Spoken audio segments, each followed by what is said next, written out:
अच्छा जी सर, हमने last class के अंदर अपनी कोर्स को कवर किया था, देखा था कि कोर्स में हमारे पास क्या क्या है, और हमने बड़ी बेसिक सी बात की थी कि एक कंपनी का सोल ऑब्जेक्टिव प्रॉफिट बनाना है, सोल ऑब्जेक्टिव अपने स्टेक होल्डर्स का ख्याल रखना है। और स्टेक होल्डर्स हमारे पास दो थे, कौन कौन से? कंपनी के शेयर होल्डर्स जिन्होंने कंपनी को पैसे दिए और कंपनी के मालिक हैं, और कंपनी के वो डेट होल्डर्स जो कंपनी को लोन दे के बैठे हैं। ऐसा तो सर कंपनी के स्टेक होल्डर्स कितने जनाब? दो स्टेक होल्डर्स हैं। कौन कौन कंपनी को फाइनेंस देता है सर? कंपनी के shareholders and debt holders. अच्छा, डेट होल्डर कहते हैं आप इसको। डेट होल्डर का मतलब ये, इन्होंने कंपनी को लोन दिया है, ठीक है जी। तो शेयर होल्डर जब मैं कहूंगा तो कंपनी के जेन्युइन शेयर होल्डर्स है, मालिक है, ठीक है जी। और दूसरा हमारे पास कौन है सर? डेट होल्डर्स, ठीक है जी।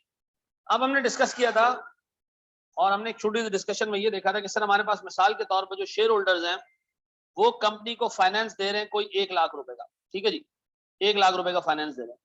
डेट होल्डर जो फाइनेंस दे रहे हैं, जो बैंक है वो फाइनेंस दे रहे हैं मिसाल के तौर पर 40,000 रुपए का। शेयर होल्डर्स का रिक्वायर्ड रेट जो वो कंपनी को कम्युनिकेट कर रहा है कि जी मुझे रिटर्न चाहिए अपने 1 लाख रुपए, वो 1 लाख रुपए पे रिटर्न मांग रहा है से 20% का। और जो डेट होल्डर है वो 40,000 रुपए के फाइनेंस के ऊपर रिटर्न मांग रहा है से 12% का। और मुझे एक बात बताएं, कंपनी के पास टोटल कितना फाइनेंस जमा होगा? सर 1,40,000 रुपए। 1,40,000 रुपए दिए किसने? दो लोगों ने। किस चीज के लिए दिए? कि कंपनी इस 1,40,000 रुपयों को यूटिलाइज करे। कंपनी का मतलब मैनेजमेंट, और मैनेजमेंट अपनी तनख्वाहें लेने के बाद एटलीस्ट इतना पैसा हमें कमा के दे कि शेयर होल्डर को अपने इन्वेस्टमेंट पे 20% मिले और डेट होल्डर को अपनी इन्वेस्टमेंट पे 12% का रिटर्न मिले। तो मुझे एक बात बताएं, कंपनी को अपने 1,40,000 रुपयों पे कितना पैसा कमाना है? सर 1 लाख रुपए पे कंपनी ने कमाना है कितना? 20%। और सर 40,000 रुपयों पे कंपनी ने कमाना है कितना? 12%। तो मेरे बच्चों, मेरे पास कोई 1,40,000 रुपयों में कंपनी ने क्या कमाना है?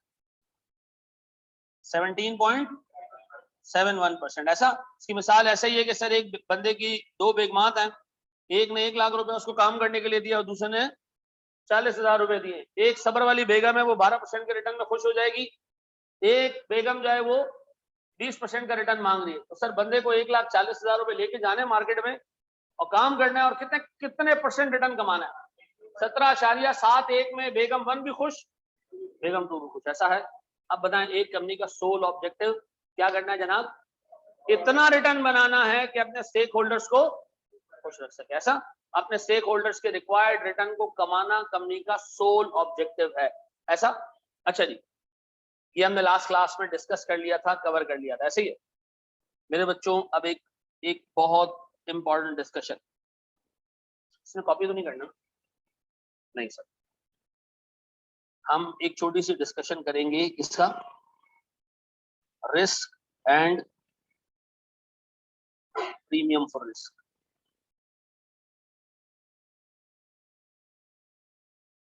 ठीक है जी। रिटर्न प्रॉफिट आफ्टर टैक्स है, बिल्कुल बेटा। अच्छा, एक चीज अपने दिमाग में रखना मेरे बच्चों, पूरे वैक में जगह जगह छोटे छोटे छोटे छोटे छोटे बहुत सारे कॉन्सेप्ट्स हैं, और ये छोटे छोटे छोटे छोटे कॉन्सेप्ट्स अगर आप जमा करते जाएं और अपने पास इसको लिस्ट डाउन कर लें, एक जगह रखें और बार बार इनको देखते जाएं, ये मैं आपको बता रहा हूँ, इससे जो 15-16 नंबर आने ना बहुत आसान होता है। मसला किस चीज का होता है? लोगों को इतनी सारी चीजें एक जगह पे याद नहीं रहती, तो मैं बार बार चीजों को रिकॉल करता रहूंगा through test, through class revision. ठीक है जी। अच्छा जनाब, हमारे पास risk and premium for risk है। मिसाल के तौर पर सर, मैंने आपको लास्ट क्लास में छोटी सी एग्जांपल दी कि अगर आज मेरे पास कुछ पैसा पड़ा है और वो पैसा मैं इन्वेस्ट करना चाहता हूँ। मैं हूँ एक 60 साल का बुढ़ा आदमी और मैंने एक जमाने से पैसा जमा करना शुरू किया, पैसा बना लिया है, वो पैसा मेरे पास सेव पड़ा हुआ है। मैं चाहता हूँ जो अगली कोई 12-13 साल की, 20 साल की जिंदगी जो भी अल्लाह ने लिखी है, मैं अपने कमाए हुए पैसे के ऊपर मजीद पैसा कमाऊं, लेकिन वो पैसा लूज ना करूं, मैं रिस्क ना लूं। ये ना हो कि मैं ये जो पैसा जमा किया 60 सालों में ये किसी ऐसी जगह डाल दो डूब जाए तो बुढ़ापा भी जलालत में गुजरे। तो मैं ये चाहता हूं कि जी ये इन्वेस्टमेंट क्या रहा है? सेफ रहा है। ठीक है जी, सेफ हेवंस में इन्वेस्ट हो, रिटर्न मुझे भले थोड़ा थोड़ा कम मिले, कोई मसला नहीं, लेकिन मेरे पैसे क्या रहे? सेव रहें। तो बताएं मेरे पास सबसे, ये क्या पहला टॉपिक है बेटा, सबसे बेहतरीन सबसे सेफेस्ट इन्वेस्टमेंट क्या है? गवर्नमेंट सिक्योरिटीज, ठीक है जी। अच्छा सर, पढ़ाते पढ़ाते साथ साथ में मेरी जिम्मेदारी बनती है कि मैं आपको ये बताता रहूं कि ये गवर्नमेंट बॉन्ड्स कहाँ से मिलते हैं, इसमें इन्वेस्टमेंट्स कैसे होती हैं। अगर आपको ये नहीं भी पता, आपको इतना पता है कि गवर्नमेंट बॉन्ड्स कुछ होते हैं, तब भी काम चल जाएगा। लेकिन चलो मैं आपको बताता हूँ। मुझे पता गवर्नमेंट पब्लिक से पैसे उधार लेती है। क्या करती है? गवर्नमेंट पैसे पब्लिक से उधार लेती है। उधार क्यों लेती है? गवर्नमेंट को क्या जरूरत पड़ी है पैसे उधार लेने की? पैसे छाप ले। सर पैसे छापेगी तो क्या होगा? इन्फ्लेशन होगा। तो सर गवर्नमेंट ऑफ पाकिस्तान क्या कर रही है? सर सेशन के स्टार्ट से अभी बता रहा हूँ, एंड में सारी चीजें बता रहा हूँ, ठीक है। आवाज कम आ रही है बेटा, तुम्हारे एंड पे कोई मसला होगा। यहाँ तो आवाज की क्वालिटी को 97% चल रही है, ठीक है जी। सुने सुने, गवर्नमेंट बॉन्ड्स खरीदने, गवर्नमेंट को उधार देना है। गवर्नमेंट उधार लेती क्यों है भाई? गवर्नमेंट को मुल्क में मनी सप्लाई को कम करना है। क्या करेगी गवर्नमेंट? आवाम से पैसे ले लेगी और बदले में क्या दे देगी? कागज के टुकड़े। क्या दे देगी? अब आपको मैं सबको कागज के टुकड़े लेके, कागज के टुकड़े दे के सबसे जो है वो 1,000 रुपए ले लूं, पैसा किसके पास आ गया? मेरे पास आ गया। सिस्टम से पैसा बाहर निकल गया। ऐसा मनी सप्लाई कंट्रोल करके गवर्नमेंट इन्फ्लेशन को कंट्रोल करती है, ठीक है जी। अब पैसा आ गया गवर्नमेंट के पास, गवर्नमेंट ने उधार ले लिया, गवर्नमेंट इस पर क्या देगी? आपको इंटरेस्ट देगी। ऐसा तो मुझे पता, गवर्नमेंट जब बॉन्ड इशू करती है या कागज इशू करती है पैसा लेने के लिए, गवर्नमेंट के ऑब्जेक्टिव्स होते हैं। उधार लेना या तो अपने एक्सपेंडिचर के लिए उधार लेना होता है, या उधार इसलिए गवर्नमेंट लेती है ताकि सिस्टम से पैसा बाहर निकाल ले।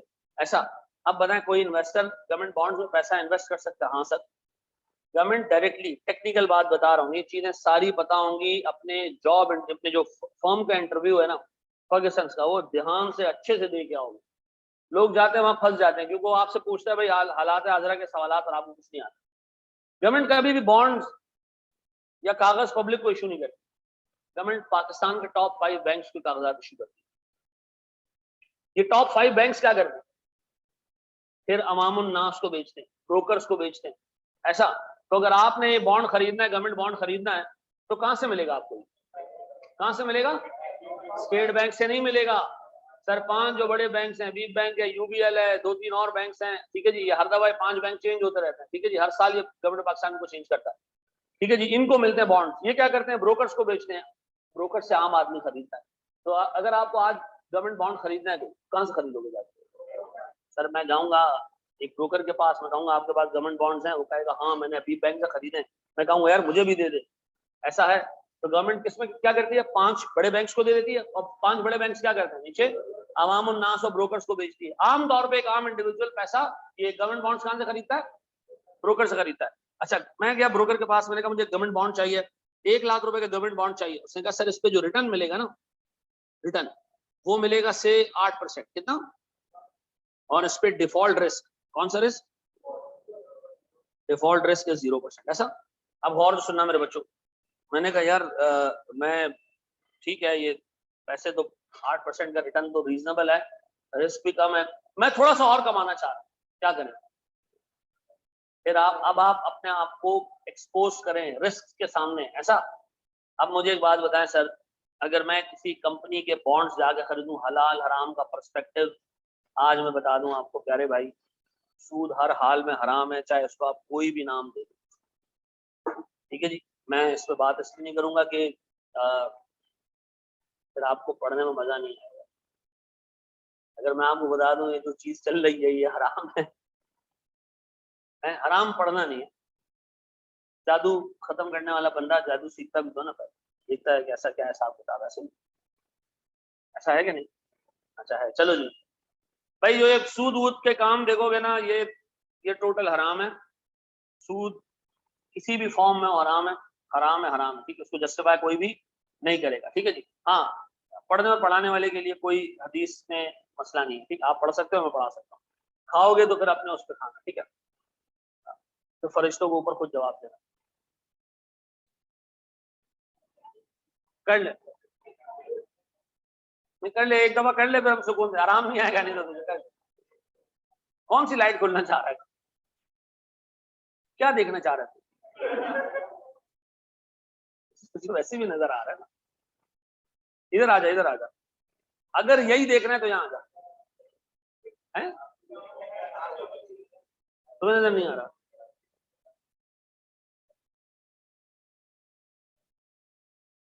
तो यार यहाँ आ जाना, मर्दों में बैठ सुकून दे।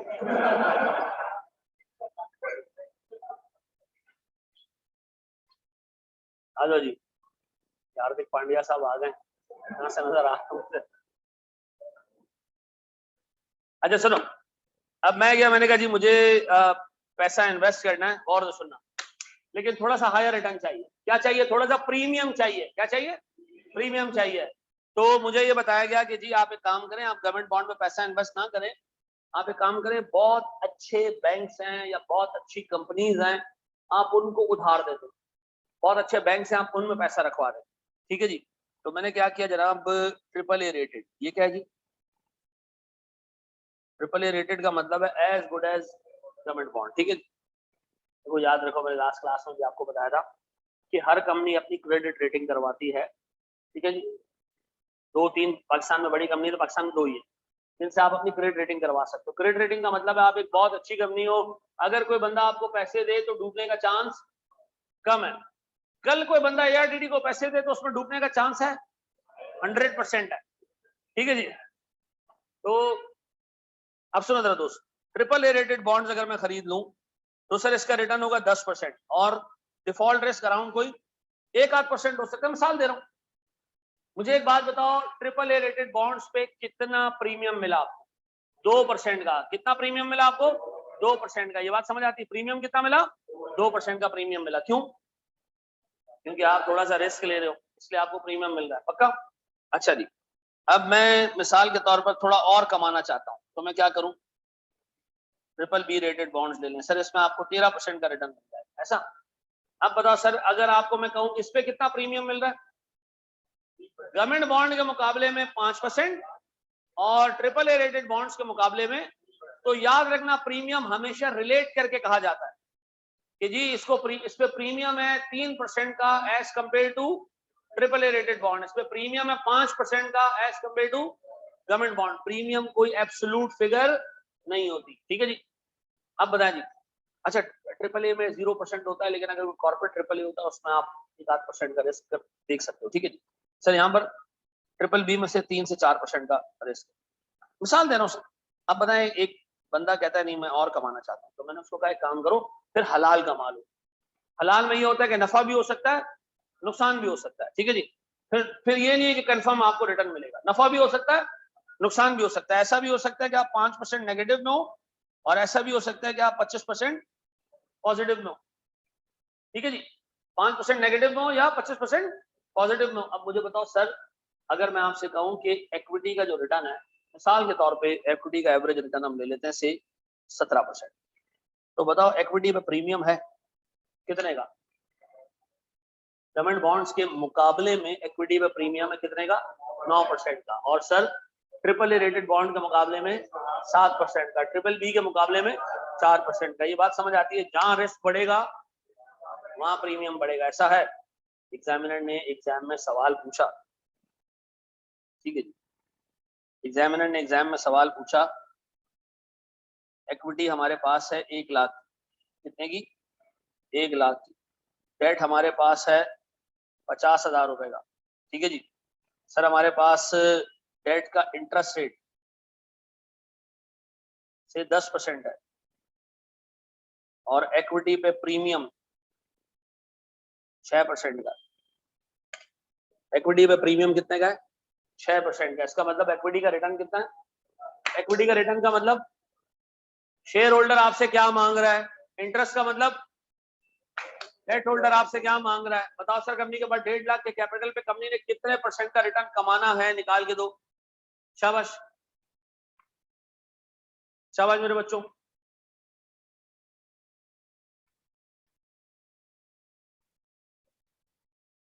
कितना? 816। Very good.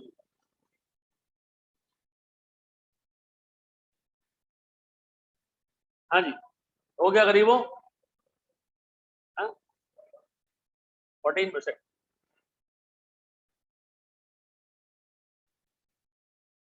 डायलॉग बहुत टाइट मारता था वो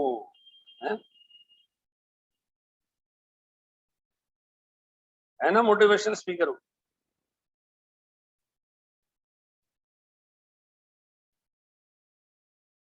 हमारे घर पे एक मेहमान आया बेगम के साथ, क्या कहते हैं उसको, साड़ू, साड़ू होता है ना, साड़ू, साड़ू समझ लो।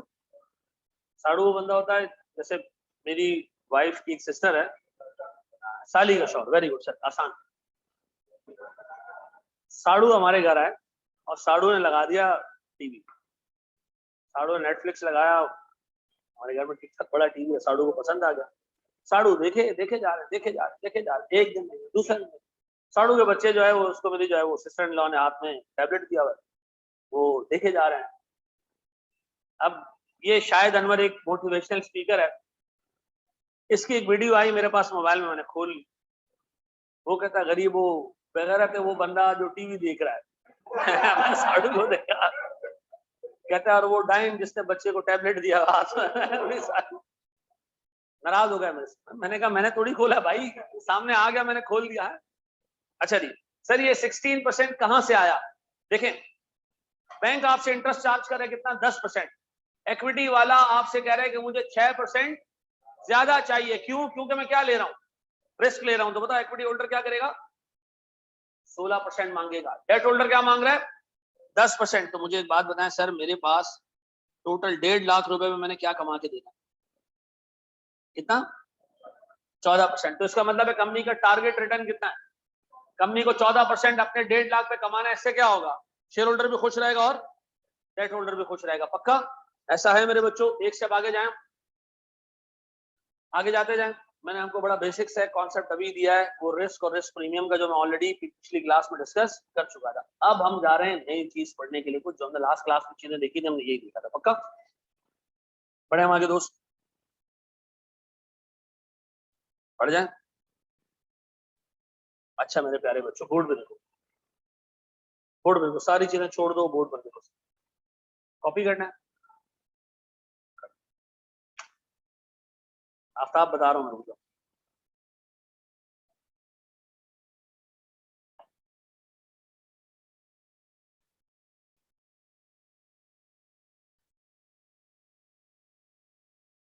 भाई जितनी भी हमारी क्लास के पीडीएफ्स होंगी वो सब आपको ग्रुप पे मिल जाया करेंगी, ठीक है जी।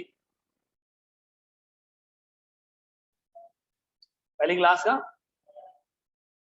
पॉसिबल है, नहीं दिया बाकी बस। अब आज से जो है ना वो नहीं मिले तो ग्रुप पे तुम लोगों ने शोर मचा देना।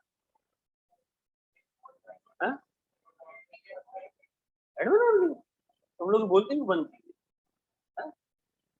असल में यार उस पे वो डिफरेंट ममालिक के लोग आ जाते हैं और अपने घर वालों की वीडियो शेयर करते हैं, तो इस वजह से हमने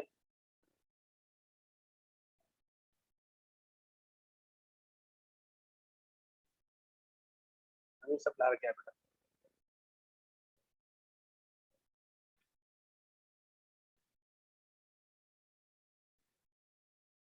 किसी इसका इंडिकेटर नजर नहीं आया, चलो खैर उसको हम फिर कंट्रोल कर लेंगे रेलेवेंट, ठीक है।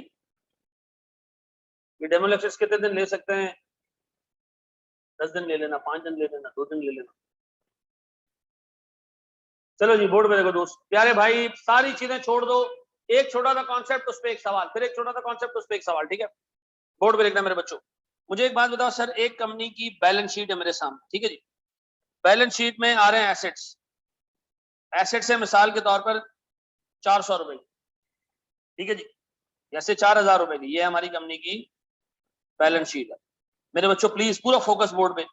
सर कंपनी के पास इक्विटी है से 2000 रुपए या से 3000 रुपए, कंपनी के पास long term debt, long term debt का मतलब हमने बैंक से पैसा लिया है, सूद पे करेंगे और ये पैसा 3-4 साल बाद वापस करेंगे, ये हमारे पास है से 700 रुपए का।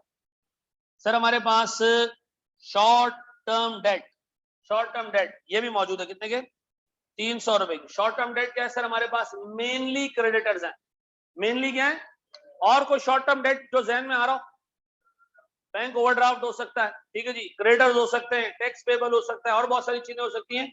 लेकिन एग्जाम में अगर शॉर्ट टर्म डेट आएगा आपने खुद से अज्यूम करना है कि ये सिर्फ क्रेडिटर्स है, अनलेस के एग्जामिनर आपको क्या करे, इसमें प्रॉपर ब्रेकअप प्रोवाइड करे। क्या मैंने ये क्लियर कर दिया कि जब भी तुम्हारे पास शॉर्ट टर्म डेट का वर्ड आएगा, यू विल ऑलवेज अज्यूम कि ये क्रेडिटर्स फॉर मटेरियल है, ठीक है जी, और इसमें मजीद कोई चीज भी नहीं है, पक्का। अब सुनो, आपको नहीं लगता इन 3 लोगों ने कंपनी को ये एसेट्स दिए, ऐसा किस लिए दिए? सर शेयर होल्डर्स ने जो पैसा दिया है वो कमाना चाहते हैं क्या चीज? डिविडेंड। वो क्या कमाना चाहते हैं? डिविडेंड। सर जो लॉन्ग टर्म डेट होल्डर्स ने पैसा दिया है, ये क्या कमाना चाहते हैं? इंटरेस्ट। लेकिन सर ये जो मासूम शॉर्ट टर्म डेटर्स हैं, डेट होल्डर्स हैं, ये कुछ भी नहीं कमाते हैं। ये जो आपको क्रेडिट पे सामान देते हैं, ये आपसे सूद चार्ज नहीं करते, ऐसा। तो मुझे बताओ किस सोर्स ऑफ फाइनेंस की कंपनी को कोई ना कोई कॉस्ट पे करनी है? इक्विटी की डिविडेंड देना है, लॉन्ग टर्म डेट का इंटरेस्ट देना है, लेकिन शॉर्ट टर्म डेट पे कंपनी ने कुछ भी पे। अगर मैं सर आज जाके 500 रुपए का सामान लेकर आ जाऊं तो मुझे वापस भी कितने करने हैं? 500 करने हैं, चाहे मैं महीने बाद करूं चाहे मैं 1.5 महीने बाद करूं। ये बात समझ आती है? तो सर हमने शॉर्ट टर्म डेट पे कोई सूद पे, लेकिन कुछ शॉर्ट टर्म सोर्सेज ऐसी होती हैं जिसपे आपको सूद पे करना पड़ता है, जैसे कि आपने खुद बताया, कौन सी? ओवरड्राफ्ट। अब बताओ सर, इक्विटी पे क्या पे करना है? डिविडेंड, यानी कॉस्ट पे करनी है कंपनी को। अगर ये पैसा अपने पास रखना है, इस्तेमाल करना है, तो डिविडेंड देना होगा हर साल। कंपनी को लॉन्ग टर्म डेट पे क्या पे करना है? इंटरेस्ट पे करना है। कंपनी को शॉर्ट टर्म डेट पे क्या पे करना है? सर कुछ भी पे नहीं करना है, लेकिन समटाइम इसके ऊपर भी सूद पे करना पड़ता है। तो सर जिस सोर्स पे आप सूद पे कर रहे हो, डिविडेंड पे कर रहे हो, कुछ ना कुछ पे कर रहे हो, ये कहलाता है कैपिटल एम्प्लॉयड। ये क्या कहलाता है? अब बताओ कैपिटल एम्प्लॉयड की डेफिनेशन क्या है? वो सोर्स ऑफ फाइनेंस जिसकी कोई ना कोई कॉस्ट है, चाहे वो डिविडेंड हो चाहे वो इंटरेस्ट हो। तो सर कैपिटल एम्प्लॉयड में क्या क्या आता है? सर इक्विटी आता है, और लॉन्ग टर्म डेट आता है, और सर शॉर्ट टर्म डेट जब आता है जब उसकी कोई कॉस्ट होती है। ऐसे आमतौर पे short term debt capital employed का पार्ट नहीं बनते, ऐसा है। ये बात समझ आती है? अब बताएं सर, कैपिटल एम्प्लॉयड पे कंपनी ने क्या पे करना है? या तो डिविडेंड पे करना है या इंटरेस्ट पे करना है, ऐसा है। आपको नहीं लगता कि हमने वैक भी इन्हीं 2 सोर्सेस को देख के निकालना है? तो वैक कैलकुलेट करते हुए हमने कौन सा सोर्स ऑफ फाइनेंस इग्नोर करना है? शॉर्ट टर्म डेट, अनलेस के शॉर्ट टर्म डेट की क्या हो, कोई ना कोई कॉस्ट हो, ऐसा है। जल्दी से कॉपी करें इसको शाबाश।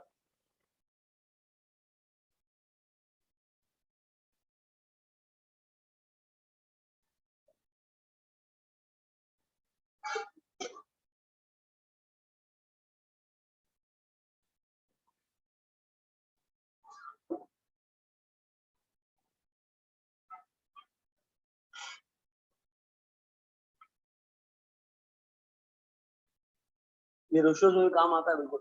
वैक की फुल फॉर्म है weighted average cost of capital. Is fantastic.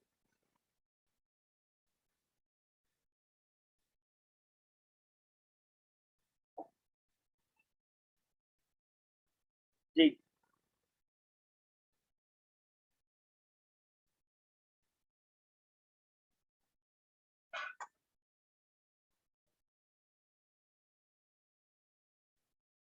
बड़े आगे आप लोगों, मैंने क्विज दिया एमएफए में, हमारे पास करंटली पेड स्टूडेंट्स जो है वो 300 से ऊपर है। क्विज अटेम्प्ट किया सिर्फ 70 लोगों ने।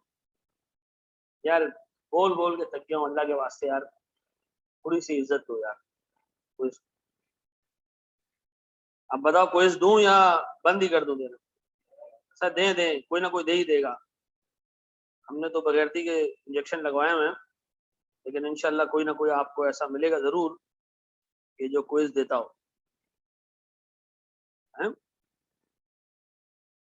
ऐसा है ना? हाँ ऐसे ही कह रहा है। अच्छा जी चलो।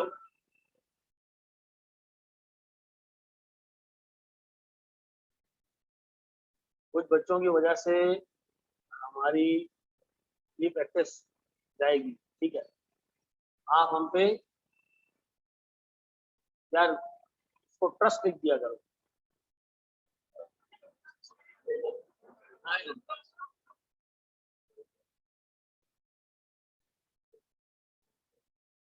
आगे बढ़ो, शाबाश।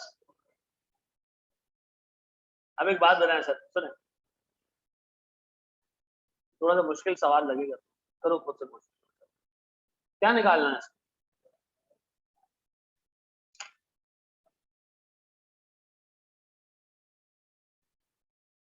तो निकाल भी लिया, वेरी गुड भाई आत्मा।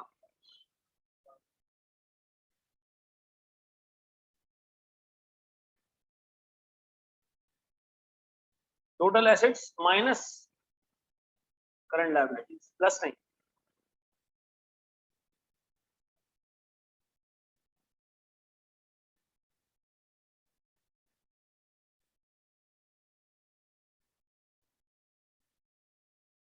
याद रखना टोटल एसेट्स बैलेंस शीट की एक साइड है और बैलेंस शीट की दूसरी साइड पे लॉन्ग टर्म डेट, इक्विटी और शॉर्ट टर्म डेट है, तो दोनों साइड बराबर होंगी। तो इसका मतलब है सर हमारे पास जो 1996000 है इसमें करंट लायबिलिटीज शामिल है, हटा दोगे तो क्या बचेगा? लॉन्ग टर्म डेट और इक्विटी।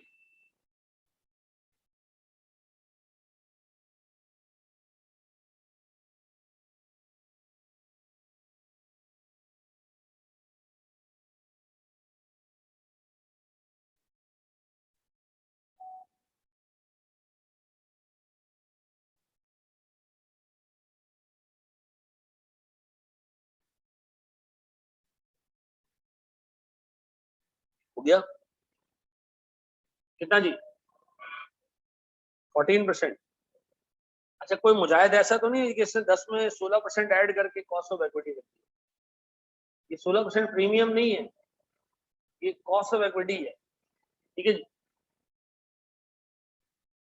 चले जी, आए जरा दोस्त, मुझे सबसे पहले एक बात बताएं, कंपनी की बैलेंस शीट के ऊपर 1996000 के टोटल एसेट्स भी हैं और दूसरी साइड जो बैलेंस शीट की equity, short term debt, long term date, वो भी इतना ही है, ठीक है जी। तो इसमें से अगर मैं सर शॉर्ट टर्म डेट हटा दूं, शॉर्ट टर्म लायबिलिटीज कितनी? 2,56,000 हटा दो, क्या रह जाता है? कितना? 1.74 मिलियन। वो कह रहा है भैया जो 1.74 मिलियन है ना, उर्दू जुबान में इसको कैपिटल एम्प्लॉयड कहते हैं। इस कैपिटल एम्प्लॉयड के दो हिस्से, एक इक्विटी होगी, दूसरा लॉन्ग टर्म डेट होगा। प्यारे बच्चों, इक्विटी कितनी होगी? वो कह रहा है जनाब equity is twice the long term date. इसका मतलब है इक्विटी के दो हिस्से हैं तो डेट का एक हिस्सा है, ऐसा। इक्विटी के दो हिस्से हैं तो डेट का एक हिस्सा है, तो दो हिस्से कितने होते हैं देखो जरा सर। मैं तीन इसको रेशो में डिवाइड कर दूं, 2:1 के रेशो में, 1.16 मिलियन और 580,000, पक्का? ये आ गया इक्विटी, ये आ गया लॉन्ग टर्म डेट, ऐसा 2:1 के रेशो में हमने ब्रेक कर दिया, पक्का? अब बताएं सर, मेरे पास 1,160,000 की कॉस्ट कितनी है? 16%, और 5,80,000 की कॉस्ट कितनी है? 10%, डिवाइडेड बाय 1,160,000 प्लस 580, क्या आ रहा है? ऐसा। अब ये एक आम बच्चे ने किया होगा, जो थोड़ा मैथ्स का सही रीजनेबल जो है वो काम करने वाला बंदा होगा। एक तुम्हारी क्लास में होगा जीनियस, नहीं एवरेज निकालना ही नहीं है भाई। एक गधा भी होगा, वो ऐसे 16 रखेगा और ऐसे 10 रखेगा और डिवाइडेड बाय 2 कर देगा, कितना आ रही है? ये 13 आ रहा है। ये काम नहीं करना, ये काम नहीं करना, ठीक है, ये गलत है। ये 13 किसी 13 निकाला है? ये वाला बच्चा चाहिए क्लास का है। चलो, नहीं देखो, लोग ये कह सकते हैं कि मेरे पास 16% पे जो फाइनेंस पड़ा है वो दुगना है, और जो 14% पे फाइनेंस या 10% पे फाइनेंस पड़ा है वो 1 यूनिट है। अगर मेरे पास 10% पे जो पैसे पड़े हैं वो 1 यूनिट है, तो 16% वाले मेरे पास 2 यूनिट मौजूद है, डिवाइडेड बाय, देखो क्या आ रहा है, ये अभी भी 14% आ रहा है। इसका मतलब है या तो यहाँ इक्विटी की और डेट की वैल्यूज इस्तेमाल कर लें या इनका रेशियो इस्तेमाल कर लें, तब भी आपको बैक मिल जाएगा। एक अटेम्प्ट में एग्जामिनर ने रेशियो दिए पीएफडी में, लोग बाहर आए, उन्होंने कहा इक्विटी और डेट की तो वैल्यू ही नहीं दी। भाई जब रेशियो दे दिया तो एक ही मतलब है ना इसका, ठीक है जी। दोबारा देख लें सर, हमारे पास सर अगर 2 रुपए इक्विटी के मौजूद है तो 1 रुपया डेट का मौजूद है। इसी रेशियो में सारी चीजें बढ़ी हुई। तो सर अगर मैं मुझसे को पूछे कि आपका वैट कितना है, तो मैं कहूंगा जी मेरे कैपिटल स्ट्रक्चर में अगर 2 रुपए की इक्विटी है तो 1 रुपए का डेट है, और 2 रुपए की इक्विटी पे मुझे 16% कमा के देना है और 1 रुपए के डेट पे मुझे 10% कमा के देना है। तो सर मेरे पास जो मेरा वेटेड एवरेज रिटर्न बनता है वो कितना है? 14%। ऐसा है? पक्का? ये बात भेजे में बैठती है। अब बताओ आइंदा के बाद सर अगर वर्किंग कैपिटल का सर इसका आपका अलग अलग कैपिटल एम्प्लॉयड की कहानी आएगी तो मैनेज कर लोगे? बताओ कैपिटल एम्प्लॉयड में क्या क्या आता है?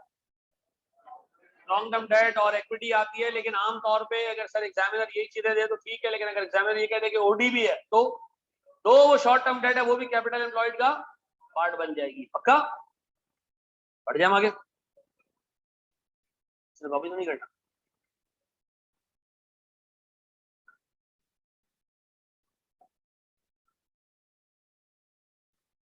Very good, sir. Source of finance that has some cost shall be considered for VAT. बड़े आगे मेरे बच्चों, थोड़ा सा हम जो है वो ट्रक को आगे लेके जाते हैं।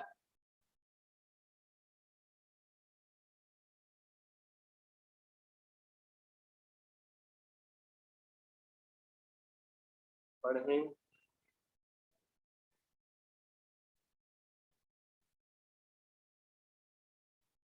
अच्छा, अब जरा सा फोकस करना बोर्ड पे। मैं फिर रिपीट कर दूं, मैं कॉन्सेप्ट देता जाऊंगा। मैंने आपको पहले बेसिक बैक का कॉन्सेप्ट दिया, बैक है क्या। फिर मैंने आपको रिस्क एंड प्रीमियम बताया, दूसरा कॉन्सेप्ट दिया। मैंने आपको तीसरा कॉन्सेप्ट दिया किसका? कैपिटल एम्प्लॉयड का। डन। चौथा कॉन्सेप्ट देने जा रहा हूँ सर, बोर्ड पे देखिएगा। सर वैट के अंदर टोटल 50 के करीब कॉन्सेप्ट, 50 के करीब, लेकिन 50 के 50 आपके जहन में रहेंगे, ये मेरी एश्योरेंस है आपको। ठीक, आपको सिर्फ प्रैक्टिस करते जाना साथ साथ। ठीक है, यहाँ देख लो दोस्त, सर उसमें से हमारे कोर्स में कितने, ये इंपॉर्टेंट सवाल। आपके कोर्स में 50 में से शायद 35-36 हो। 14 चीजें आपको मैं छोटी छोटी एक्स्ट्रा इसलिए पढ़ाऊंगा ताकि वो 35 समझ में आए, उसका बैकग्राउंड समझ आए कि ये जो 35 के कॉन्सेप्ट से पीछे है क्या। ठीक है जी। अच्छा जनाब, बोर्ड में देखना सर। मुझे एक बात बताएं, एक बंदा है मिस्टर ए, अच्छे तरीके से सुनना मेरे बच्चों, अच्छे तरीके से। इसने कंपनी को पैसे दिए, फर्जी तौर पे अज्यूम करें इस कंपनी का एक ही शेयर है। इसने कंपनी को कितने पैसे दिए? 10 रुपए दिए। कंपनी में कितने चले गए? 10 रुपए ही गए होंगे सर। ऐसा? कंपनी के पास कितने पैसे पड़े हुए? वेरी गुड सर, 10 रुपए। बड़ा अच्छा सवाल किया सर आपने। कंपनी के पास 10 रुपए पड़े, कंपनी ने ये 10 रुपए आगे इन्वेस्ट कर देने के, और क्या कमा के देना? रिटर्न कमा के देना। सर ये बंदा अपनी इन्वेस्टमेंट पे 20% का रिटर्न मांग रहा है। कितने का? तो बताओ 10 रुपए पे कंपनी को हर साल कितना प्रॉफिट बना के देना है? कितना प्रॉफिट बनाना है? प्यारे भाई बोर्ड पे कितना प्रॉफिट बनाना है? सर 2 रुपए का प्रॉफिट हर साल बनाना है। ऐसा? ये बात समझ आती है? कंपनी 2 रुपए का प्रॉफिट बनाती है, 2 रुपए का डिविडेंड देती है, ए खुश है। ऐसा? बी ने देखा ये खुश क्यों है?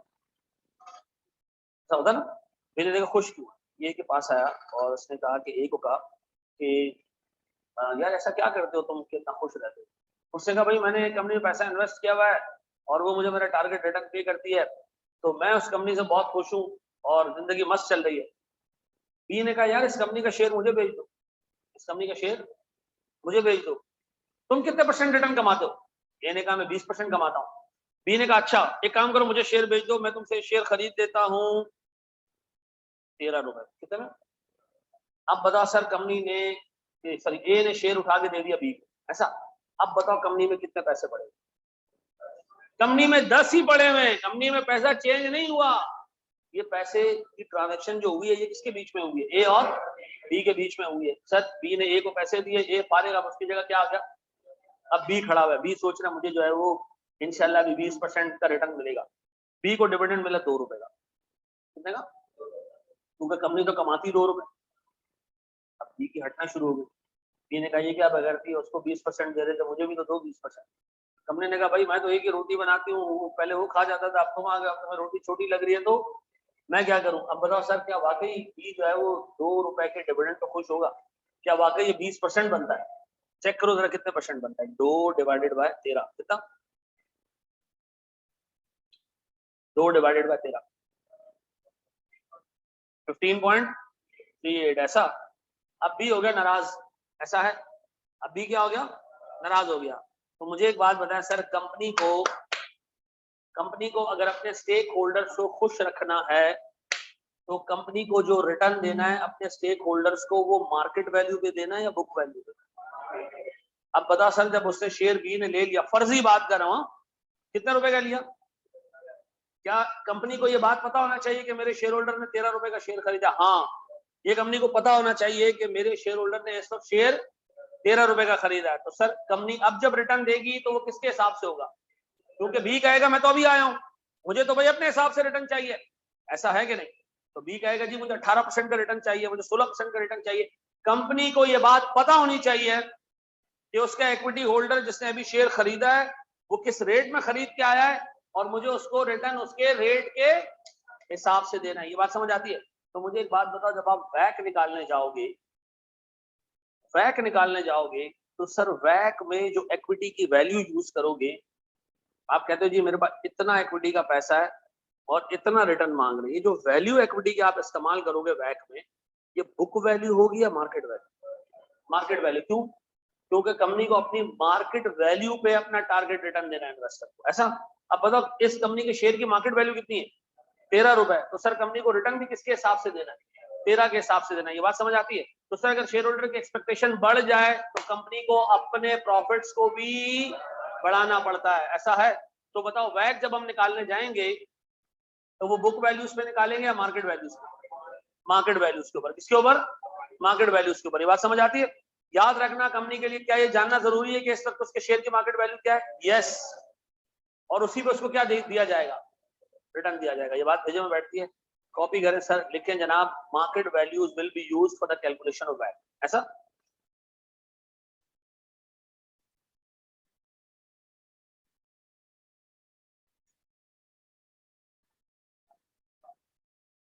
हो सकती है। एक दफा मैंने ऐसी गालियां सुनी थी अपनी कंपनी में, एक बंदे ने मुझे फोन किया, उसने कहा जी आप एनआईबी के एम्प्लॉय हैं? हमने मुरब्बत में कह दिया हाँ, एनआईबी हमारी पेरेंट कंपनी, एनआईबी बैंक था ना पहले, वो हमारी पेरेंट कंपनी। मैंने कह दिया हाँ मैं एनआईबी बैंक से हूँ। उसने कहा यार लानत है आप लोगों को यार, आपका एक शेयर 1 रुपए 60 पैसे का हो चुका है, आपको पता है? पार वैल्यू कितनी थी? 10 रुपए। उससे कहा एक शेयर कितने का हो चुका है? 1 रुपए 60 पैसे का। 5 शेयर 6 शेयर आपके दो तो एक अंडा आता है। वो थे जनाब, एक पंजाबी जुगते बहुत टाइट मारता है, वो उससे भिगो भिगो के जूते मारे। मैं सुनता रहा। मैंने कहा यार मैं एनआईपी का हूँ ही नहीं भाई, मैं तो आपका फोन उठा दिया था, एनआईपी वाले बराबर में बैठते हैं। यार उसने माजरत की थी, हमारी गलती है ना।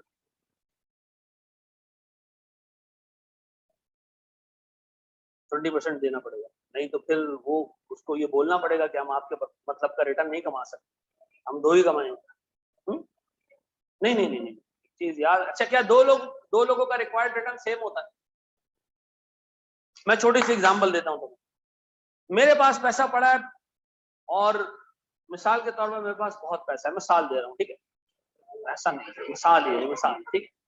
और मिसाल के तौर पर आपके पास मिसाल के तौर पर उससे थोड़ा सा कम है पैसा, ठीक है जी? तो मुझे बताओ पैसे की वैल्यू आपके लिए ज्यादा होगी मेरे लिए?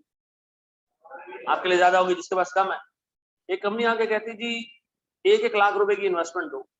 आप जब 1 लाख रुपए की इन्वेस्टमेंट निकालोगे तो आप उस पर रिटर्न ज्यादा डिमांड करोगे, मैं उस पर रिटर्न कम डिमांड करूंगा। तो याद रखना हर एक इन्वेस्टर के लिए रिक्वायर्ड रिटर्न क्या होता है?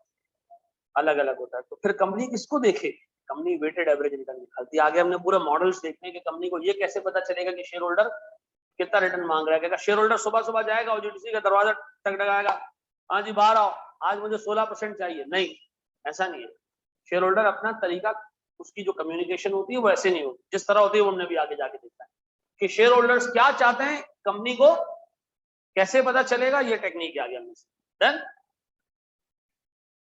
अगर कंपनी के रिसोर्सेज ही ना हो वो बी का प्रॉफिट 20% कहां से देगा? Very good. तो वो बी को कम्युनिकेट करेगा कि बेटा यही 2 रुपए का डिविडेंड मिलेगा, रहना रहो, नहीं तो भागो यहाँ से, तुम्हें तुम्हारा रिक्वायर्ड रिटर्न नहीं मिल रहा है, 15.38 मिल रहा है, नहीं समझ आ रहा, शेयर सी पे बेच दो। तो फिर एक सी आएगा, वो मिस्टर सी होगा, तो बेच देंगे शेयर।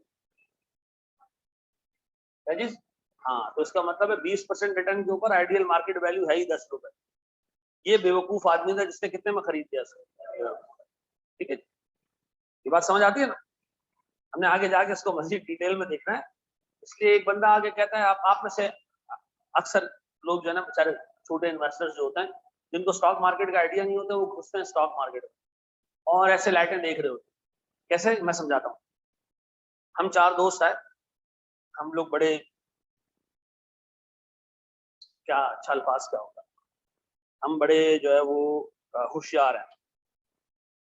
ठीक है जी, और सुना, एक ब्रोकरेज हाउस में बैठ गया मैं से ARM, आकाश, PT और काशिफ को बैठा दिया। ये 4 लोग बैठ गए। ठीक है जी, सुनना जरा गौर से। हमने उठाया एक शेयर उठाया हमने मार्केट से, हैदर कंस्ट्रक्शंस का। किसका? हैदर कंस्ट्रक्शंस का। ये शेयर है 3 रुपए का। कितने का? गौर से सुनना, अब आपको मैं जलालत सिखा रहा हूं। ये मैंने खरीदा 3 रुपए का, और ये चारों जो लोग बैठे ना, ये बैठे हैं से मिसाल के तौर पर ABC securities, ABC brokerage house.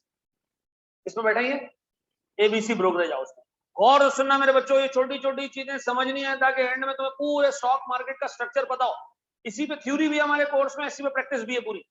ठीक है जी, हम 4 लोग एक ब्रोकरेज हाउस में बैठे हैं। किसमें? एक ब्रोकरेज हाउस में बैठे हैं। हम चारों के सामने एक स्क्रीन लगी हुई है। इस स्क्रीन को कहते हैं कैट्स। क्या कहते हैं? बिलियन ही है। कैट्स का मतलब है सर कराची ऑटोमेटेड ट्रांजैक्शन या टर्मिनल सिस्टम। सर ये स्टॉक एक्सचेंज पे जो शेयर्स खरीदते हैं ना, इस पे खरीदते हैं, इसी में बेचे जाते हैं। ठीक है जी, अब सुनो जरा दोस्त। खैर अब ये कराची का वर्ड खत्म ही हो गया, अब तो पाकिस्तान स्टॉक एक्सचेंज हो गया, लेकिन ये कैट्स अभी भी कैट्स है। ठीक है जी, अब सुना जरा दोस्त। सर अगर मुझे कोई शेयर खरीदना है या बेचना है, तो सर जब मैं खरीदने के लिए रिक्वेस्ट करूंगा ना सिस्टम को, तो सिस्टम पहले हमारी ब्रोकरेज हाउस के अंदर देखेगा कि कोई कस्टमर ऐसा तो नहीं जो बेचना चाह रहा हो, कोई बंदा ऐसा तो नहीं जो बेचना चाह रहा हो। अगर नहीं होगा तो फिर ये कैट्स का सिस्टम पूरे स्टॉक मार्केट में तलाश करेगा कि कोई बंदा हैदर कंस्ट्रक्शन के शेयर बेचना चाह रहा है या नहीं। अब बताओ, मैंने हैदर कंस्ट्रक्शन के शेयर खरीदे कितने? 3 रुपए। इसके बाद मैंने कहा मुझे ये बेचने, तारिक तो उन्होंने कहा मुझे खरीदने। अब बताओ सर, ये जो रिक्वेस्ट मैंने बेचने की लगाई है और तारिक साहब ने खरीदने की लगाई है, क्या ये तारिक साहब को ही मिलेंगे या बाहर किसी और को भी मिल सकते हैं? नहीं सर, पहले एक्सचेंज के यानी इस ब्रोकरेज हाउस के अंदर ही जितने बायर सेलर है उनको देखा जाएगा। तो सर ये तारिक साहब ने खरीद लिया 3 रुपए 10 पैसे का। ऐसा तारिक साहब ने क्या किया, 15 मिनट बाद ये बिड लगाई, ये सॉरी ऑफर लगाई कि मैं इसको 3 रुपए 40 पैसे का बेचना चाह रहा हूँ। ये काशिफ ने खरीद लिया। काशिफ ने जो है वो ये चिपकाया आकाश को 3 रुपए 70 पैसे का। आकाश से मैंने दोबारा खरीद लिया 4 रुपए 15 पैसे का। ऐसा अब इधर जो है ना एक मासूम आदमी बैठा है सलीम, वो इधर देख रहा है, उधर देख रहा है, इधर देख रहा है, उधर देख रहा है। ये क्या हो रहा है? 3 रुपए वाला शेयर एकदम से 4 रुपए 15 पैसे का हो गया। ये घर से पैसे लेकर आया, इसने 4 रुपए 15 पैसे पे शेयर खरीद लिया। हमने पैसे उठाए, हम घर निकल गए। ठीक है जी, ऐसा है। तो ये याद रखना मेरे बच्चों कि शेयर खरीद रहा होता है ना, अगर उसको अकल नहीं हो ना कि शेयर मेरा रिक्वायर्ड रिटर्न देगा या नहीं देगा, वो खरीद दे तो उसको नुकसान ही होगा। इस बंदे से गलती क्या हुई? इस बंदे ने सोचा कि भाई मैं 13 रुपए में शेयर खरीदूंगा तो इंशाल्लाह तो कंपनी जो है ना वो अपना प्रॉफिट बढ़ा देगी, वो मेरे लिए जो है ना और जोर मारेगी और क्या करेगी, नहीं दिया कंपनी क्या करेगी, नहीं दे रहे 20%, क्या होगा, ये बंदा किसी और को शेयर बेच देगा जिसको अपने इन्वेस्टमेंट में 20% का रिटर्न नजर आ रहा होगा। ऐसा है, ये बात समझ आती है? अब बताएं सर, कंपनी का टारगेट क्या है? अपने इन्वेस्टर्स को खुश रखना, लेकिन अपने वसाइल के अंदर रहते। ऐसा है, मिसाल के तौर पर आप चले गए जी घर पे, अब्बास से मेरी शादी कराओ, अब्बास से शादी नहीं कराओ, अब्बास से कहा शादी कराओ, फिर बेगम से कहा कि मुझे जो है वो अगले 2 महीने में जो है ना एक मुन्ना चाहिए, तो अपने वसाइल में रहते हुए ही कंपनी आपको रिटर्न दे सकती है। ऐसा है सर? नहीं, मैं बात कहीं और लेके जा रहा था, लेकिन इस बच्चे ने मुझे मजबूर किया कि मैं बात कहीं और ले जाऊं। ठीक है जी, अच्छा जी, अब सुनो जरा दोस्त। हाँ, 4.15% पे रिटर्न नहीं देगी तो फिर बेकार है ना, फिर ये जो बंदा फंस जाएगा। और सुनना सर, ये बात भेजे में बैठी कि हमने रिटर्न किस पे देना है, मार्केट वैल्यू पे, बुक वैल्यू पे, मार्केट वैल्यू। ऐसा अब जरा गौर तो सुनो मेरे बच्चों, ये कॉपी तो नहीं करना, आगे बढ़े हम। अब आओ जरा एक छोटा सवाल मुझे करके दो।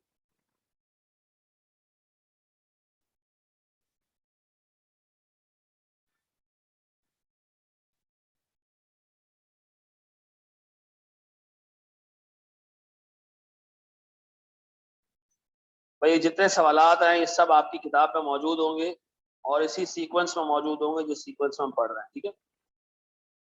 चलो जी, एग्जामिनर कह रहे हैं मुझे बुक वैल्यू पे भी वैक चाहिए, मार्केट वैल्यू पे भी चाहिए। सही वैक किस पे निकलेगा? लेकिन अगर एग्जामिनर कहे कि मुझे बुक वैल्यू पे भी चाहिए तो हम क्या करें, उसको क्या बोलो? सर हम उसको भी देंगे, 3 का प्रॉफिट जो ए को मिलता था उसकी इनकम स्टेटमेंट में जाएगा। बिल्कुल बिल्कुल सही कह रहे हो बेटा, हेल ये है, बिल्कुल सही कह रहे हो। नाम क्या रखा है? बुक में सोल्यूशन है, हाँ इस दफा हमने बुक में सोल्यूशन भी डाल दी, ठीक है, मुकम्मल किताब है वो।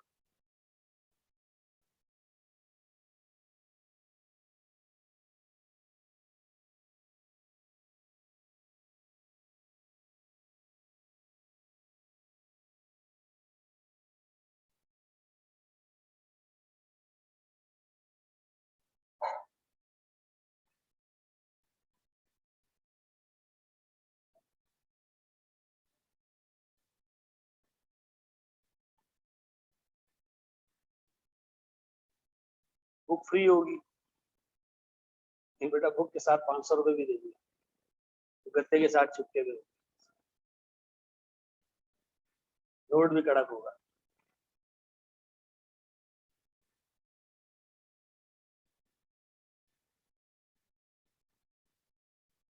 बहुत सारे लोग अपनी फीस में बुक की कॉस्ट ऐड करके भी बेचते हैं।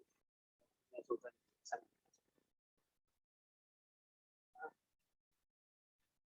सर अगर वो ना बताए तो बुक वैल्यू और मार्केट वैल्यू में कौन सा यूज करना चाहिए? Always market value.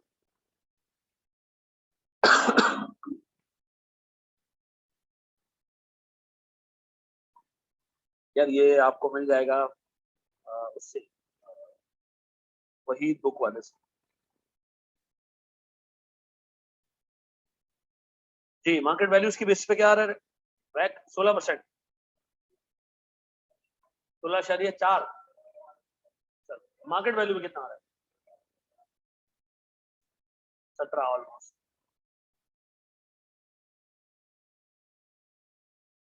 ठीक है,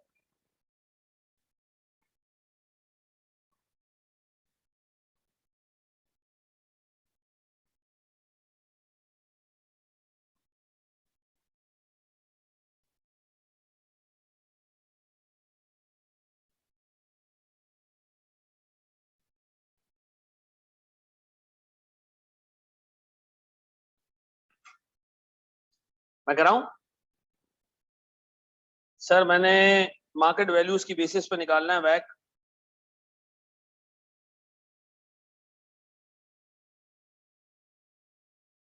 मेरे पास सर 9,90,000 रुपए की मार्केट वैल्यू एक है, ये इक्विटी की है, इस पे मुझे 18.5% का रिटर्न देना है अपने इन्वेस्टर्स को, और 2,75,000 रुपए पे मैंने रिटर्न देना है 11.55 का, डिवाइडेड बाय, ऐसे भी लिख सकते हो, डिवाइडेड बाय 10 प्लस क्या आ रहा है सर? 17%, सेफली 17%, ऐसा सही, 16.99। तो सर ये मेरे पास एक पार्ट हो गया। फिर बुक वैल्यू पे निकालने को एग्जामिनर कह रहा है तो हम निकाल देते हैं, लेकिन ऐसा होता नहीं।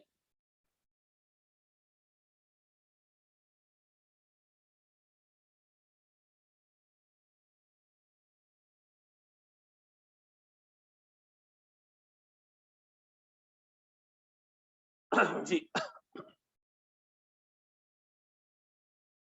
ऐसा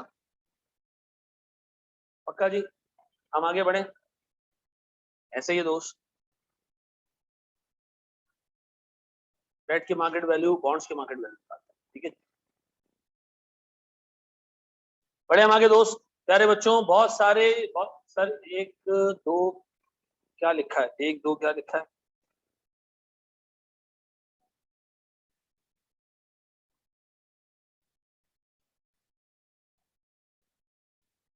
नंबर लिखा है बेटा,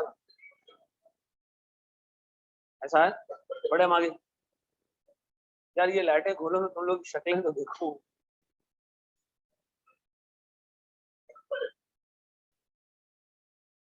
नजर आ रहा है?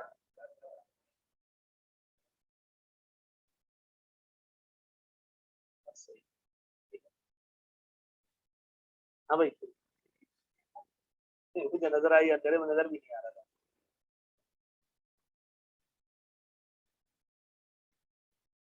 एमएफए का मोस्ट डिफिकल्ट टॉपिक कोई नहीं है।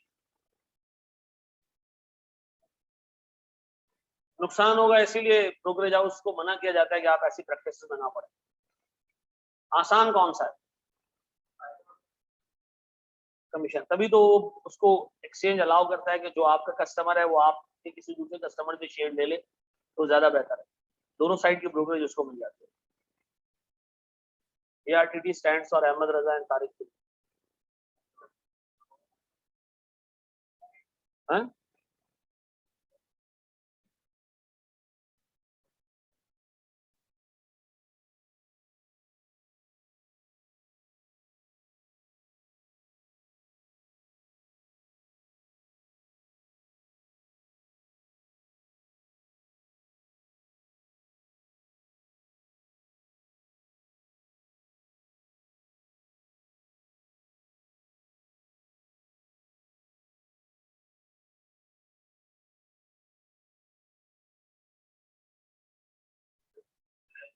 चलो जी, बड़े मांगे दोस्त। असल तो आपको पता है, मानना पड़ता हूँ, सबको पता है, लेकिन कोई कुछ कर नहीं सकता ना। ऐसा नहीं है। अभी देखो ना, सागदार वापस आ रहा है। सबको पता है कौन क्या है, कर सकता है कुछ नहीं। एक चीज होती है टॉक्सिक पॉजिटिविटी, पढ़ना है इसको कभी। टॉक्सिक पॉजिटिविटी क्या है? जब सब कुछ गंदा चल रहा हो ना, अपने दिल को यकीन दिलाओ सब अच्छा है। ठीक है जी। और एक बंदा इंतहाई बगैरत हो और आपको उससे ताल्लुक बना के रखना हो, और अपने दिल को समझा रहे हो, नहीं यार पॉजिटिव सोचो, ये बंदा, इसकी कोई ना कोई मसलियत हो। ठीक है, ये आप यकीन करें, ये डिस्ट्रॉय कर देती है। If something is negative, it is negative, आप उसका इलाज करो, रात दिन के उसको आप कवर करके कहो नहीं यार सब अच्छा है। ठीक है जी। तो आप देखें ना, जब इंसान ने तरक्की की है, आप मुसलमानों में सबसे ज्यादा फतूहात जिस उसके दौर में हुए खलीफा के, वो हजरत उमर रज़ियल्लाहु अन्हु। ठीक है जी। लेकिन इतनी बड़ी सल्तनत बनाना एक स्टेप था, उसको संभालना जो है वो एक दूसरा स्टेप था। तो मौला अली के टाइम तक वो असम्बली बड़ी जबरदस्त, मौला अली ने संभाला, ये एक बड़ा बड़ा काम था। हजरत उमर ने फतह किया और फिर मौला अली ने उसको संभाला, लेकिन उसके बाद फिर जो मुसलमानों के हालात थे वो अच्छे नहीं हुए। लेकिन जो फतवात हुई ना, उसके अंदर आप देखो तबीयत इतनी सख्त थी हजरत उमर की कि अगर 1 रुपए की नेगेटिव चीज है कोई, काटो। उन्होंने सजाएं दी लोगों को, साहबा को भी सजाएं दी। ठीक है, तो वो तबीयत तो बहुत सख्त। जब तक ऑनेस्टी नहीं आती है ना चीजों में, काम नहीं होता। तो ये याद रखना जनाब, जब एक चीज बुरी है तो उसको बुरा बोलना, सही। अच्छा जी सर, एक स्टेप आगे जाता है। तुर्क के पास जो हुकूमत गई, उसको भी अल्लाह ताला ने कुरान में लिखा था कि अरबियों को अल्लाह ताला ने स्ट्रेट कड़ी लगाई थी कि तुम लोग अगर बंदे के पुत्र नहीं बनोगे तो तुमसे अच्छे इंसान बनाओ। और वो अच्छे इंसान तुर्क हुकूमत जो है तुर्कों के पास गई। खैर जी, ये डिबेटेबल चीज है, हर बंदे का अपना व्यू पॉइंट है। सर एक स्टेप आगे जा रहा हूँ। सर मुझे एक चीज ये बताएं, अगर मैं आपसे एक सवाल ये पूछूं कि सर मार्केट वैल्यू कन्वेंशन क्या है सर? बेटा ये जरा अच्छे तरीके से सुनना।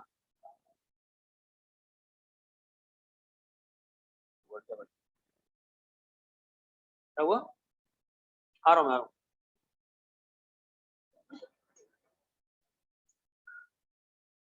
मार्केट वैल्यू कन्वेंशन क्या है सर? सुनिएगा जरा दोस्त। देखिए, मार्केट वैल्यू कन्वेंशन का मतलब है मार्केट वैल्यू कैसे एग्जामिनर आपको बताएगा। मार्केट वैल्यू कितने तरीकों से बताई जाती है। मिसाल दे रहा हूँ, सर मेरा एक ठेला है, इस पे मैं सर टमाटर बेचता हूँ। ठीक है जी। ये टमाटर मैंने खरीदे कितने के? 100 रुपए के। कितने के खरीदे? 100 रुपए के खरीदे सर। सुबह मैंने टमाटर ठेले पे डाले, तो मैंने टमाटर शाम तक बेच दिए। बेचे कितने में? 120 में, ऐसा। बताओ मेरा कितना पैसा इस बिजनेस में लगा हुआ है? 100 लगा हुआ था, अब कितना हो गया वो? 120 हो गया। ऐसा ये समझ आती है बात? मैंने इसमें से सर 5 रुपए घर ले गया, बाकी कितना रह गया? अगले दिन मैं दोबारा आया, मैंने ठेला लगाया, इस दफा ठेले पे टमाटर कितने के मौजूद है? 100। बताओ मेरी इन्वेस्टमेंट इस बिजनेस में कितनी है? 115 रुपए। ये बात समझ आती है? मेरी इन्वेस्टमेंट इस बिजनेस में कितनी है? और इस 115 रुपए का ब्रेकअप क्या है? इसमें कैपिटल कितना है? 100 रुपए। और रिटेन अर्निंग्स कितनी है? रिजर्व्स कितने हैं? 15 रुपए। यानी जो अर्निंग मैंने अभी तक घर नहीं लेके गया, मैं रिटेन करके रखी है, वो कितनी है? वो 15 रुपए। तो टोटल मेरी सर अब तक इस ठेले पे इन्वेस्टमेंट कितनी है? 115। ऐसा। अब एक बंदा आया, उसने कहा भाई ये ठेला मुझे दे। मैंने कहा ठेला अगर आपको दूंगा तो आप पैसे देंगे? उसने कहा ऑब्वियस सी बात है। ठीक है जी, तो सी बात है, ठेले पैसे ही दूंगा आपको मैं। मैंने कहा कितने पैसे दोगे? उसने कहा आपके हर 1 रुपए की इन्वेस्टमेंट के अगेंस्ट 1 रुपए 25 पैसे। आपके हर 1 रुपए की इन्वेस्टमेंट के अगेंस्ट 1 रुपए 25 पैसे। यानी उसने कहा प्राइस टू बुक रेशो मैं आपको दूंगा कितना? 1.25। बताओ सर मैं 1.25 को 100 से मल्टीप्लाई करूं या 115 से? 100 से मल्टीप्लाई करूं या 115 से? उस बंदे ने कहा आपके बिजनेस में जितनी आपकी इन्वेस्टमेंट है, मैं हर 1 रुपए के बदले 1 रुपए 25 पैसे दूंगा। तो हमारी इन्वेस्टमेंट कितनी है? 100 नहीं है यार। जब मैंने 100 रुपए के टमाटर खरीद के 120 में बेचे थे ना, आई हैड दी ऑप्शन कि मैं पूरे 20 रुपए घर ले जाता। मैं उसमें से कितने लेके गया? तो बाकी मैंने बिजनेस में वापस डाल दिए। तो मेरी इन्वेस्टमेंट कितनी हो गई? 115। अब याद रखना सर, अगर एग्जामिनर आपको प्राइस टू बुक रेशो दे तो आपने कैपिटल से मल्टीप्लाई नहीं करना, बल्कि पूरी की पूरी इक्विटी के बैलेंस से मल्टीप्लाई करना है। That includes all reserves. ऐसा?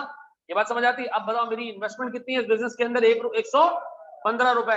वो कह रहा है आपके हर 1 रुपए की इन्वेस्टमेंट के अगेंस्ट में कितने पैसे दूंगा? 1 रुपए 25 पैसे। तो मुझे बताओ सर मुझे कितने पैसे मिलने वाले? सर 115 इंटू 1.25, ये कितने हो गए सर? 143.75। इसका मतलब है सर एग्जाम में अगर अगर अगर प्राइस टू बुक रेशो दिया हुआ है, अगर एग्जामिनर ने प्राइस टू बुक रेशो दिया है, तो आप इस रेशो को हमेशा मल्टीप्लाई करेंगे किससे? मल्टीप्लाई करेंगे किससे? इंटायर इक्विटी से। Entire equity includes capital plus all reserve. ऐसा? तब मेरे पास क्या आएगा sir? Market value of company या इक्विटी। ऐसा है? ये बात समझ आती है? तो सर जब भी examiner price to book ratio देगा, वो आपको ये नहीं कहेगा कि इसको आपने कैपिटल से मल्टीप्लाई करना है, बल्कि किससे मल्टीप्लाई करना है? कैपिटल का मतलब है जो 100 रुपए की अमाउंट है, उससे मल्टीप्लाई नहीं करना, बल्कि किससे मल्टीप्लाई करना है? ऐसा है? ये बात समझ आती है? प्राइस टू बुक रेशो क्या है? मिसाल के तौर पर एक बंदा है, उसने कहा एआरटीडी खरीदना है। हमने एआरटीडी का अकाउंट्स रख दिया, एआरटीडी के एसेट्स थे उसमें 1 करोड़ रुपए के, मिसाल दे रहा हूं। उससे कहा एक काम करो, 1 करोड़ रुपए के टोटल एसेट्स हैं। ऐसा? यही आपकी इक्विटी भी होगी, यही आपका कैपिटल भी होगा। मैंने कहा नहीं, कैपिटल हमारा है 30 लाख। ये 30 लाख से 1 करोड़ ऐसे हुआ कि हमने कमाया लेकिन उस पर एसेट्स खरीद लिए, घर लेके नहीं गए। तो अब तक हमारी इस बिजनेस में टोटल इन्वेस्टमेंट कितनी है? 1 करोड़, जिसमें कैपिटल कितना है? 30 लाख। बाकी क्या हमारा पुराना प्रॉफिट है जो हम घर नहीं लेके गए। तो उसने कहा सर मैं 1 करोड़ रुपए के बदले आपको 1.5 करोड़ दे रहा हूँ, आप जगह छोड़ दो। तो इसका मतलब है वो क्या कर रहा है? मुझे हर 1 रुपए की इन्वेस्टमेंट के अगेंस्ट 1 रुपए 50 पैसे दे रहा है। ऐसा? तो प्राइस टू बुक रेशियो है क्या? आपकी जो टोटल बुक वैल्यू है इन्वेस्टमेंट की, सामने वाली पार्टी उस पर आपको एक्स्ट्रा पैसे पे करेगी। ऐसा? ये बात समझ आती है? All reserves includes retained earnings and everything, every reserve. पक्का? बड़े स्टेप आगे कॉपी करना कर लो शाबाश। टमाटर भी बना लेना।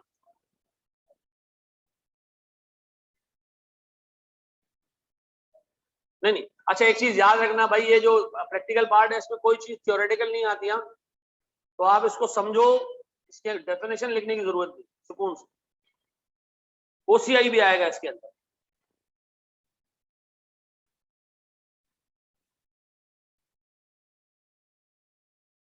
Market value, MV of company.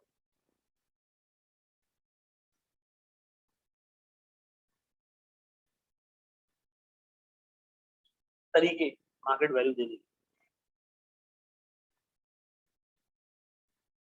ये फॉर्मूला सर जरा साफ हाथों से।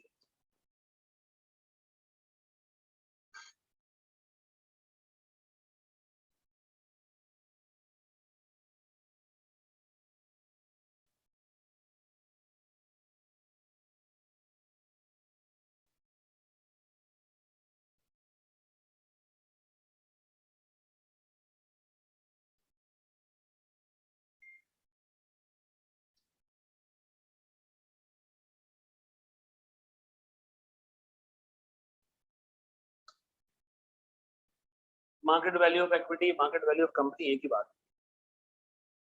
चलिए जी हम आगे जाएं। आज तो मैच नहीं है ना पाकिस्तान का।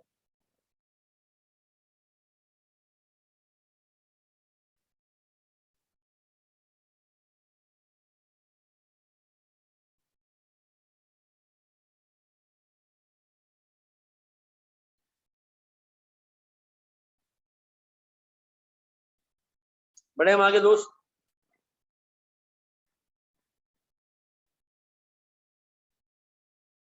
अच्छा जी मेरे प्यारे बच्चों, आप बोर्ड पर देखो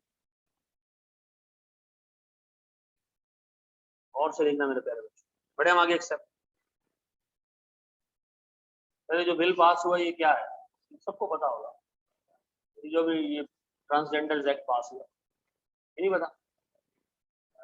नहीं नहीं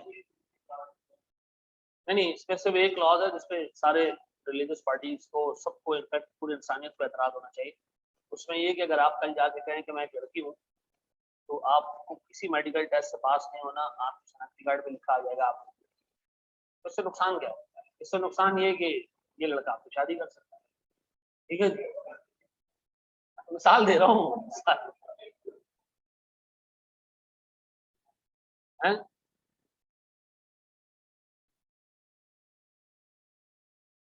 अच्छा जी आप आगे बढ़ो।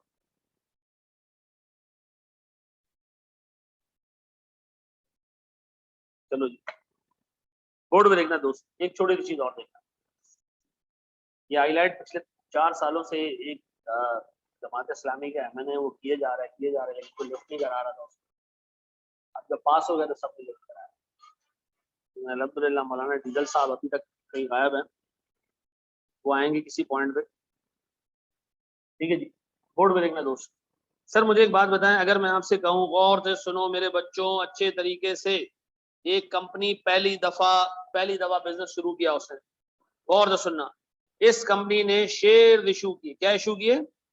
शेयर इशू किए। इसका शेयर कैपिटल मिसाल के तौर पर 5,000 शेयर्स एट द रेट 10 रुपए पर शेयर।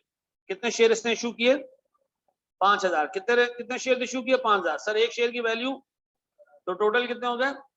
50,000। ये दे दिया अवामुन नास को। ये एक बंदा है जो शेयर लेके चला गया सारे। इसके बाद कितने शेयर्स पड़े हुए? कंपनी ने बिजनेस करना शुरू किया, कंपनी ने प्रॉफिट कमाया 10,000 रुपए का। कितने का?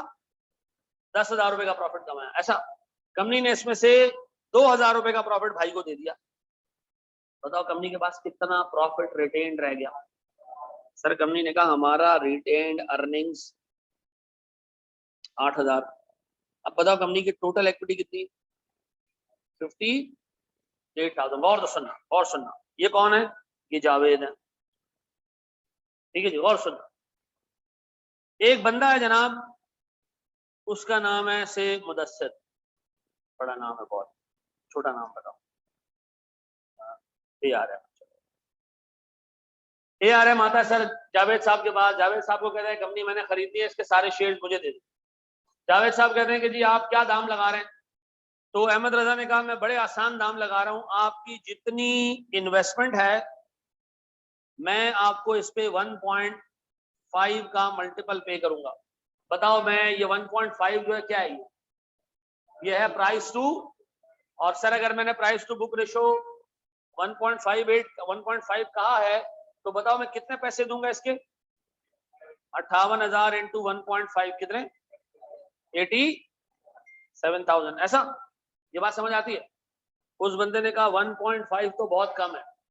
मैंने कहा फिर मैं आपको एक और तरीका बता रहा हूं, आप वो मैं आपको हर एक शेयर के गौर से सुनना, मैं आपको हर एक शेयर के 15 रुपए देने को तैयार हूं। कितने? उस बंदे ने कहा ये मेरे समझ में आ रहा है। उस बंदे ने क्या कहा? 15 रुपए दे दे मुझे एक शेयर की, ये मुझे समझ आ रहा है। अब बताएं दूसरा तरीका क्या है सर? एग्जामिनर आपको दे दे प्राइस पर, आप बताओ प्राइस पर शेयर अगर आपको देगा तो आप इस प्राइस पर शेयर को किससे मल्टीप्लाई करोगे? नंबर ऑफ शेयर से। नंबर ऑफ शेयर्स कितने? 5000। कितना आ जाएगा ये? इसमें मजीद कोई चीज ऐड करने की जरूरत नहीं है। एग्जामिनर आपको दो तरीके से मार्केट वैल्यू देगा, या तो वो प्राइस पर शेयर बता देगा या वो प्राइस टू बुक रेशियो बता देगा। अगर प्राइस टू बुक रेशियो बताया तो क्या करोगे? पूरी इक्विटी लोगे, उससे मल्टीप्लाई कर दोगे। और अगर आपको प्राइस पर शेयर बताया तो किससे मल्टीप्लाई करोगे? सर क्या इसमें मजीद कोई चीज ऐड करने की जरूरत है? आप यकीन करें एग्जाम में आप ऐसा काम करके आते हो। एग्जाम में लोग 15 रुपए को मल्टीप्लाई करते हैं नंबर ऑफ शेयर से, फिर हिरवेंशियों की तरह इसमें 8000 रुपए मजीद ऐड करते हैं। कहते हैं ये इक्विटी के साथ ये रिजर्व भी तो है, ये तो एक शेयर की वैल्यू है ना, रिजर्व की थोड़ी है। नहीं, याद रखना मार्केट वैल्यू पर शेयर पूरी इक्विटी की मार्केट वैल्यू है। किसकी? अब एक बात बताओ, अगर आप आज जाके किसी कंपनी का शेयर खरीदो तो उससे शेयर कैपिटल खरीदोगे या कंपनी का मालिक बन जाओगे? जाके मालिक बनेंगे, उसके शेयर कैपिटल में भी हमारा हिस्सा है, उसके रिटेन प्रॉफिट्स में भी हमारा हिस्सा होगा। ऐसा? अब बताएं सर एग्जाम में कितने तरीकों से वो आपको इक्विटी का की मार्केट वैल्यू देगा? दो तरीके से। कौन कौन सी? प्राइस टू बुक रेशियो और प्राइस पर शेयर। अगर आपको प्राइस टू बुक रेशियो दे, अगर आपको प्राइस टू बुक रेशियो दे, प्राइस टू बुक रेशियो दे, किससे मल्टीप्लाई करोगे उसको? किससे मल्टीप्लाई करोगे? एंटायर इक्विटी से, that is capital plus reserve. ऐसा? और अगर वो आपको दे प्राइस पर, तो इसको सिंपली मल्टीप्लाई करोगे किससे? Number of nothing else. इन दोनों से क्या आएगा हमारे पास? Market value of equity. ऐसा? Market value of equity. Allah के वास्ते जब वो प्राइस पर शेयर दे और आप नंबर ऑफ शेयर से मल्टीप्लाई कर दें तो उसमें मजीद कोई चीज ऐड नहीं करना। ये बताने के बावजूद आप लोग एग्जाम में जाके जो है ना मैसअप करके आओगे। ठीक है जी, मैं अच्छे अल्फाज इस्तेमाल कर रहा हूँ। ऐसा है? पक्का? आप बताओ सर एग्जाम में अगर मार्केट वैल्यू ऑफ इक्विटी दे तो कितने तरीकों से देगा?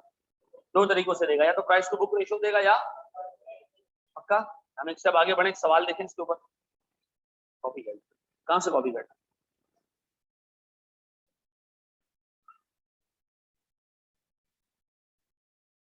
सर डिफरेंट वैल्यूज आ रही है तो आने दो।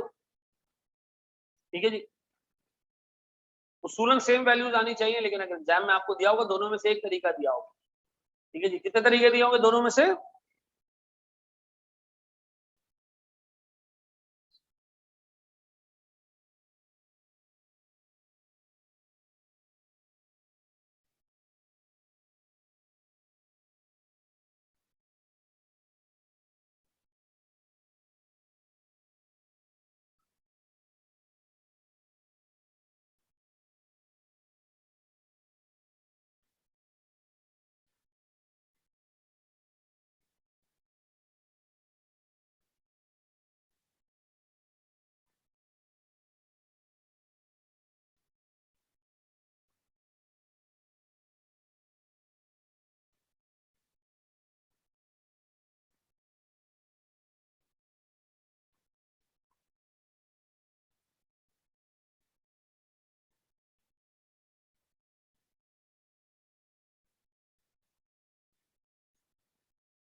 जी मेरे बच्चों, बढ़े हम आगे।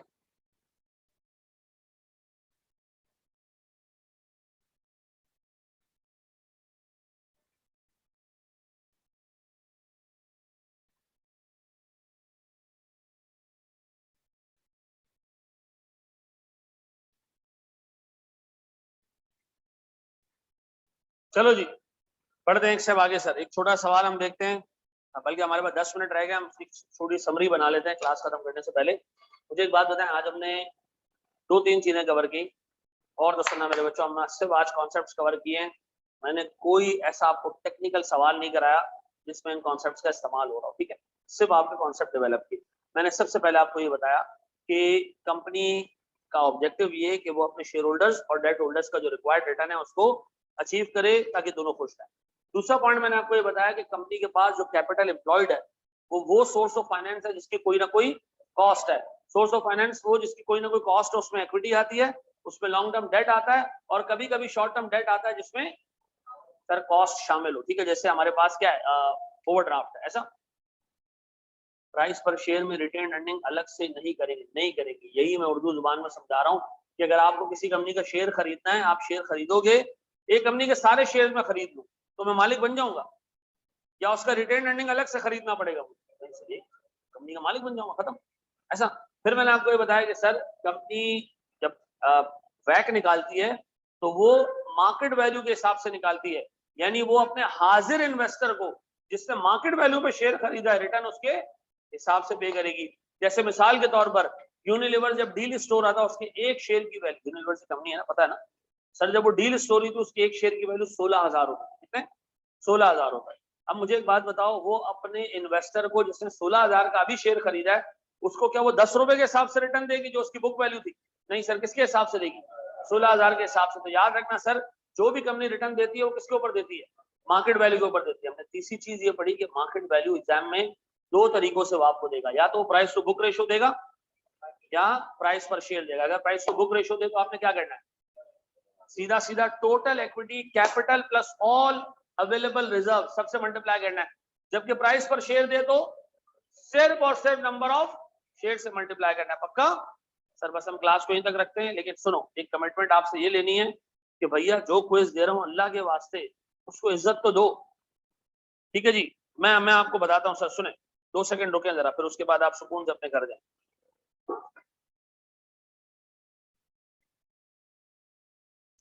रुकें जी। कहां पर आता है क्विज बेटा? ये मैंने बताया लांडी पे एक दुकान है।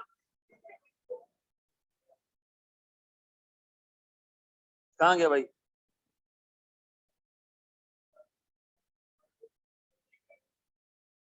ये रहा माशाल्लाह 109 रिस्पॉन्सेज है जी। माशाल्लाह मोर देन 300 लोगों ने फी पे कर दिया है, उसमें से 109 जो है वो क्विज दे रहे हैं। कुछ लोगों की शायद 7-8 क्लासें भी बाकी होंगी, यहां तक नहीं पहुंचे होंगे। ऐसा ही है ना? बिल्कुल सही बात है सर। टोटल जो क्विज था उसके मार्क्स थे कितने? 20 मार्क्स। और माशाल्लाह जिन्होंने अटेम्प्ट किया उन्होंने 17.5 हासिल किए हैं। ठीक है जी। पहले क्वेश्चन में तो 3 लोग ऐसे थे, 3 या 4 लोग जिनसे गलत हुआ है, बाकी सबने सही किया है। दूसरे क्वेश्चन में 90 लोगों ने सही किया है, ये थोड़ा सा ट्रिकी क्वेश्चन था माशाल्लाह।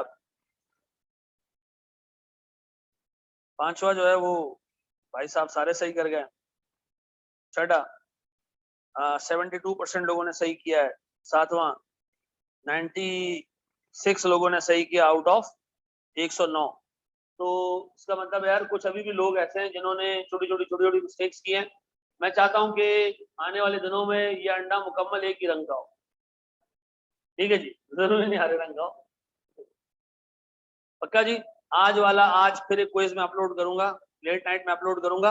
अच्छा, अब मुझे एक चीज ये बताएं, कल उसूलन मुझे आपकी क्लास रखनी चाहिए। ठीक है जी, उसूलन मुझे रखनी चाहिए। सिर्फ कल का संडे में ऑफ करना, तुम लोगों को वीक में एक दिन ऑफ मिलेगा।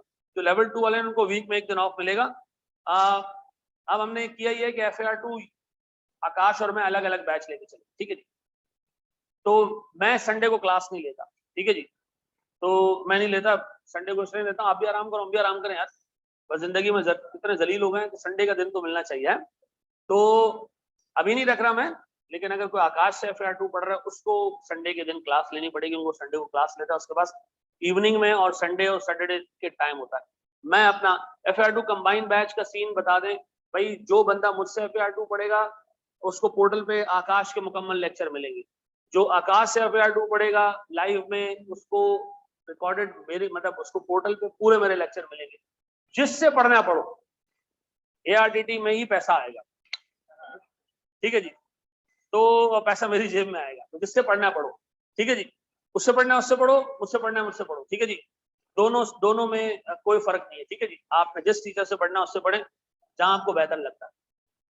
ठीक है जी, मैं दिन दिन में पढ़ाऊंगा, वो शाम रात रात वो शाम में पढ़ाएगा। ठीक है जी,